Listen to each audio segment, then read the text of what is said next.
காலை நேர பிரதான செய்திகள். செய்திகளினூடாக நர்மதா சிறில் முதலில் தலைப்பு செய்திகள். வாய்ப்பு கிடைத்ததும் எரிபொருள் விலை குறைக்கப்படும் நலிந்த ஜெயதேச. எல் நினோ காலநிலை நிலைமையை எதிர்கொள்ள முன்கூட்டிய நடவடிக்கைகளை மேற்கொள்வதாக அரசாங்கம் கூறுகிறது. ஆங்கில கால்வாயில் பரபரப்பு. பிரித்தானியா படகு மீது ரஷ்ய போர்க்கப்பல் துப்பாக்கிச் சூடு. இனி விரிவான செய்திகள். அமெரிக்கா மற்றும் ஈரான் ஆகிய நாடுகளுக்கு இடையிலான உடன்படிக்கையை தொடர்ந்து உலக சந்தையில் மசகு எண்ணெய் விலை குறைந்து வருகிறது. இதன் பின்னணியில் உள்நாட்டிலும் மக்களுக்கு நிவாரணம் வழங்கக்கூடிய முதல் சந்தர்ப்பத்திலேயே எரிபொருள் விலையை குறைப்பதற்கு நடவடிக்கை எடுக்கப்படும் என்றும் அமைச்சரவை பேச்சாளர் அமைச்சர் நலிந்த ஜெயதீச தெரிவித்துள்ளார். இருப்பினும் உலக சந்தையில் நிலவும் தற்போதைய நிச்சயமற்ற தன்மை காரணமாக விலை குறைக்கப்படும் குறிப்பிட்ட காலப்பகுதியை தற்போதைக்கு உறுதியாக கூற முடியாது என்றும் அவர் சுட்டிக்காட்டியுள்ளார். கொழும்பில் உள்ள அரசாங்க தகவல் திணைக்களத்தில் நடைபெற்ற அமைச்சரவை தீர்மானங்களை அறிவிக்கும் வாராந்த ஊடகவியலாளர் சந்திப்பிலே அவர் இதனை தெரிவித்துள்ளார்.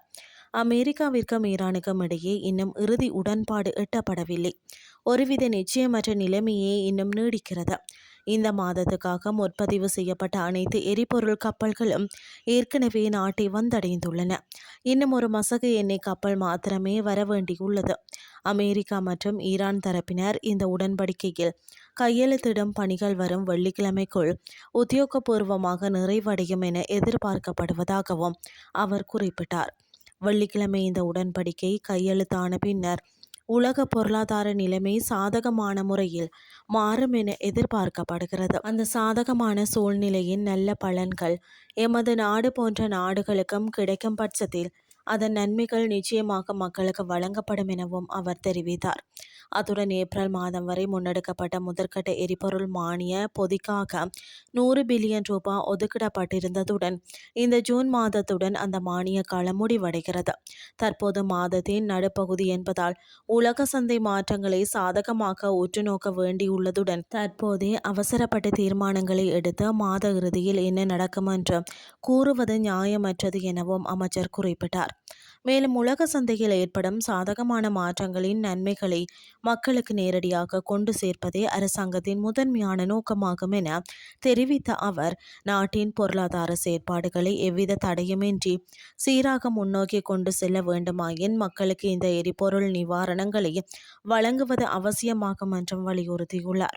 எதிர்வரும் காலத்தில் ஏற்படக்கூடும் என முன்னறிவிக்கப்பட்டுள்ள எல் நினோ காலநிலை நிலைமையை எதிர்கொள்ள அரசாங்கம் முன்கூட்டியே திட்டமிடல் நடவடிக்கைகளை மேற்கொண்டு வருவதாக அமைச்சரவை பேச்சாளர் நலிந்த ஜெயதீச தெரிவித்துள்ளார். அரசாங்க தகவல் திணைக்களத்தில் நேற்று நடைபெற்ற அமைச்சரவை முடிவுகளை அறிவிக்கும் ஊடக சந்திப்பில் கலந்து கொண்ட போதே அவர் இதனை குறிப்பிட்டார். எல் நினோ நிலைமையினால் விவசாயம், உணவு உற்பத்தி மற்றும் நீர்வள முகாமைத்துவம் உள்ளிட்ட பல துறைகளுக்கு ஏற்படக்கூடிய பாதிப்புகள் தொடர்பில் அரசாங்கம் ஏற்கனவே கவனம் செலுத்தி வருவதாகவும் அவர் கூறியுள்ளார். இதற்காக ஜனாதிபதியின் தலைமையில் பல சுற்று கலந்துரையாடல்கள் நடத்தப்பட்டுள்ளதுடன் அமைச்சர்களும் தங்களது அமைச்சு மட்டங்களில் மேற்கொள்ள வேண்டிய நடவடிக்கைகள் குறித்து ஆலோசித்து வருவதாகவும் அவர் குறிப்பிட்டுள்ளார். காலநிலை மாற்றம் தொடர்பில் வளிமண்டலவியல் திணைக்களம் மற்றும் சம்பந்தப்பட்ட தரப்புகள் வெளியிட்டுள்ள முன்னறிவிப்புகளை அடிப்படையாக கொண்டு எதிர்வரும் ஜூலை மற்றும் ஆகஸ்ட் மாதங்களிலும் அடுத்த ஆண்டிலும் உருவாகக்கூடிய சூழ்நிலைகளை கருத்தில் கொண்டும் திட்டங்கள் தயாரிக்கப்படுவதாகவும் அவர் குறிப்பிட்டுள்ளார். குறிப்பாக அடுத்த பயிர் செய்கை காலத்தில் இந்த நிலைமையை எவ்வாறு எதிர்கொள்வது என்பது தொடர்பில் விரிவான நடவடிக்கைகள் குறித்து கவனம் செலுத்தப்பட்டுள்ளது. இந்த நிலையில் பாதிப்புகளை குறைத்து தேவையான முன்னெச்சரிக்கை நடவடிக்கைகளை உரிய நேரத்தில் மேற்கொள்வதே அரசாங்கத்தின் நோக்கம் என்றும் அமைச்சர் நலிந்த ஜெயதீச தெரிவித்துள்ளார். இனி வெளிநாட்டு செய்திகள்.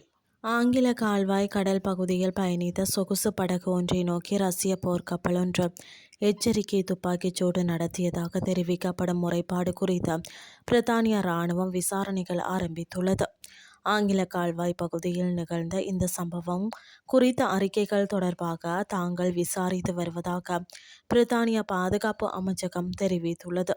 பிரித்தானியாவில் பதிவு செய்யப்பட்ட சொகுசு படகு ஒன்று பிரித்தானியா எல்லைக்குள் உட்பட கடல் பகுதிக்கு வெளியே ஐல் ஆப் வைட் தீவிற்கு தெற்கே சுமார் 20 மைல் கிலோமீட்டர் தொலைவில் பயணித்துக் கொண்டிருந்த போது ரஷ்ய கடற்படை கப்பல் ஒன்றினால் தங்கள் மீது துப்பாக்கிச்சூடு நடத்தப்பட்டதாக தெரிவித்துள்ளதை அடுத்து இந்த விவகாரம் வெளிச்சத்திற்கு வந்துள்ளது. இந்த துப்பாக்கிச்சூட்டு சம்பவம் காரணமாக எவருக்கும் காயம் ஏற்படவில்லை என்பதுடன் படகுக்கும் எந்தவித சேதமும் ஏற்படவில்லை என தெரிவிக்கப்பட்டுள்ளது. இந்த சம்பவம் நடந்த சமயத்தில் பிரித்தானியா கடற்படைக்கு சொந்தமான HMS மெர்சி என்ற கப்பல் அந்த ரஷ்ய போர்க்கப்பலை கண்காணித்து வந்ததாக தெரிவிக்கப்பட்டுள்ளது. ரஷ்யாவின் நிழல் கடற்படையின் ஒரு பகுதியாக இருக்கலாம் என்றும் சந்தேகிக்கப்படும் பொருளாதார தடைகளுக்கு உள்ளான எண்ணெய் ஏற்றி செல்லும் கப்பல் ஒன்றை ஆயுதமேந்திய பிரித்தானியா படையினர் ஆங்கில கால்வாய் பகுதியில் அதிரடியாக அண்மையில் சிறைப்பிடித்திருந்தனர். இந்த சம்பவம் நடந்த 2 நாட்களிலேயே தற்போதைய துப்பாக்கிச்சூட்டு சம்பவம் அரங்கேறியுள்ளமை குறிப்பிடத்தக்கது. இத்துடன் செய்திகள் யாவும் நிறைவடைகின்றது. அடுத்த இரவு 8:30க்கு எதிர்பாருங்கள். நன்றி.